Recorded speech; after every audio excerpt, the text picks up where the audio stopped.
This photograph was sent to me by a patient I know, as she was asking what happened to this patient. And I want to talk to you a little bit about something that's known as lipo burn. So, lipo burn is something that can happen when you're having a liposuction procedure when a doctor is using a device that uses heat as part of the liposuction procedure. So, standard liposuction and power assisted liposuction don't generate heat when liposuction is done.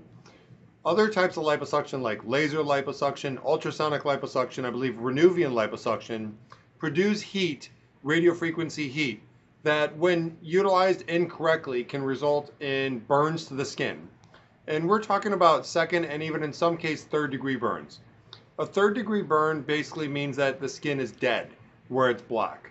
And that can result in large wounds with painful, disfiguring, thick scarring. So, why would a doctor choose to use a radio frequency type of liposuction? Well, they're believed to do two things. Number one, to make it easier on the surgeon doing the liposuction, or two, to result in some skin tightening. And I will tell you, as somebody that I consider myself to be a liposuction expert with well over 2,000 surgeries, I do not believe that to be true whatsoever, that heat leads to skin tightening. If heat really led to skin tightening, why in the world would we ever do skin removal? Why would I have patients lining up for revision surgery who've had liposuction and have loose skin? It simply does not do what it's purported to do.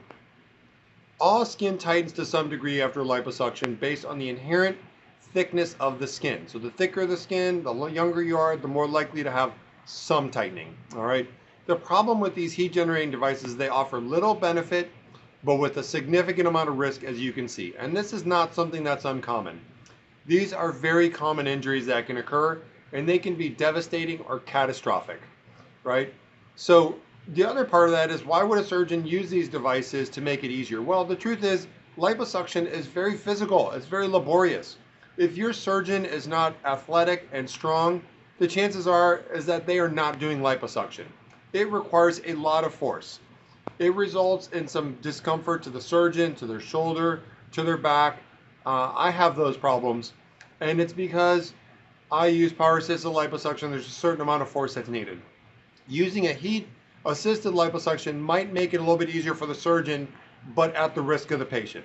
So make sure that the surgeon that you're seeing is very experienced. There are very few liposuction experts out there. Again, in my opinion, less than 20. I say this all the time. Whoever you think is an expert may not be an expert. Verify. Look at the pictures. If they're not also doing skin removal and they only do lipo, they are not a lipo expert by definition. You cannot be a body contouring expert if you don't do body contouring, body lifts, arm lifts, breast lifts, all that stuff. If you just do lipo, usually that means you're not a real plastic surgeon. All right? That's the number one tip. Make sure they're doing them in accredited facilities, either hospitals or accredited surgery centers, so they can admit you afterwards if there's complications. If you go out of the country and have these surgeries and you get burned like this patient did, the doctor will never call you or treat you. You'll have some medical assistant trying to call you to tell you to take creams and things like that. So keep those things in mind. There's nothing is better than traditional powered assisted liposuction, only with risks in my opinion. Make sure you're seeing the correct doctor for your procedure. Make sure that you're having skin removal when it's needed, because 90% of patients having liposuction need skin removal. Have a great day.